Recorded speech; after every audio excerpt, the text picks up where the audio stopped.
Nauwi sa enkwentro ang paghuli sa isa sa mga wanted na hitman sa Calabarzon. Ang suspect na naghagis pa ng granada patay nang makipagbarilan sa mga pulis. Ang maksyong tagpo tinutukan ni John Consulta. Exclusive.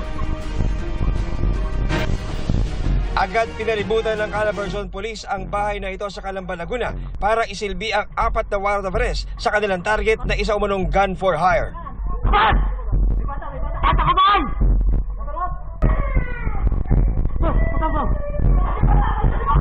Pagpasok sa bahay, kinailangan pang ilabas sa kwarto ang isang bata.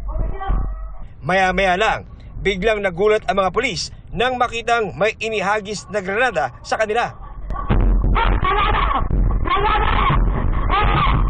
Sa kabutihang palad, hindi ito pumutok. Pero ilang saglit pa, nakarinig na ng putok ang mga pulis. Dito na tumambad ang isang lalaki na may hawak na baril.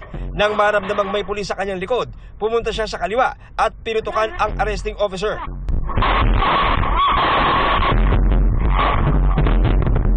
Nung nakarinig kami ng putok ng baril, sir, nag-quick pick kami, sir, dumula doon sa pinagkakobera namin. And then nakita namin, sir, yung lalaki, nakatalikod, biglang humarap, sir.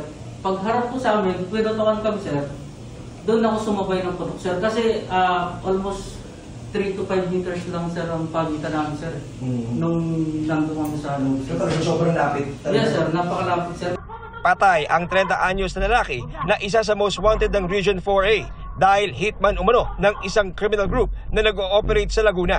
Nakita nilang hindi pumutok yung granada is yun naman yung pagbuga ng putok galing dun sa suspect natin at yun nga nagkaroon ng enkwentro. Itong suspect natin is merong siyang 4 na warrant of arrest, 2 murder at saka 2 attempted murder. Allegedly, isa ito sa mga gun for hire. Dumating sa lugar ang EOD ng Calabarzon Police para i-recover ang di pumutok na granada. Nakuha rin ang baril na ginamit ng suspect sa pamamaril. Isa sa ilalim sa ballistic examination ang baril na na-recover sa suspect para matukoy kung nagamit ito sa ibang shooting incident sa rehiyon. Para sa GMA Integrated News, John Consulta, nakatutok 24 oras.